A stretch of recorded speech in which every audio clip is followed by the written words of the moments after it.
Bonjour Sophie Le Ménestrel. Bonjour Benoît.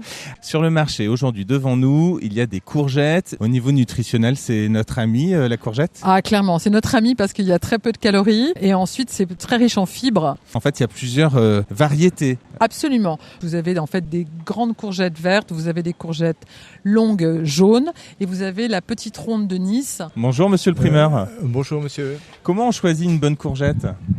Il faut qu'elle soit de couleur verte et puis ferme. C'est lesquels les préférés des clients, de vos clients? Ils aiment bien tout. La ronde a un avantage, c'est qu'elle n'est pas amère comme la longue.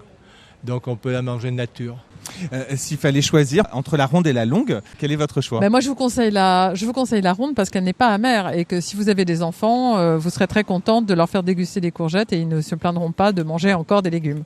Une petite astuce, une petite recette sympa avec les courgettes? Tout à fait. Alors bon, bien sûr, les courgettes, vous allez pouvoir les consommer en gratin, vous allez pouvoir les consommer avec un tian de légumes si vous êtes sur une recette provençale.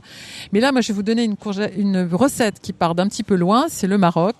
J'ai découvert ça à Marrakech, c'est les courgettes à la marocaine. Alors c'est très simple, vous allez prendre une casserole, la couvrir, faire bouillir de l'eau salée, vous mettez dedans une dizaine de petites courgettes avec 3 gousses d'ail en chemise. Donc vous ne les épluchez pas, vous faites cuire 30 minutes, vous égouttez, vous allez laisser tiédir. Ensuite, vous allez couper vos courgettes en rondelles et vous allez les mélanger quand elles sont encore tièdes, c'est important, avec un peu de sel, une petite cuillère à café de cumin, une demi-cuillère à café de poivre noir, une cuillère à soupe de persil haché et une de coriandre haché. Et pour finir, une cuillère à soupe d'huile d'olive, un peu d'eau et la chair des gousses d'ail que vous allez écraser en purée. Vous arrosez d'un demi-jus de citron vert et vous allez mettre ça au frais et vous allez faire voyager vos convives. Voilà, c'est simple, rapide et très bon. Merci beaucoup Sophie. On retrouve toutes vos recettes et tous vos conseils sur votre site terroirdechef.com. À la semaine prochaine. À la semaine prochaine Benoît.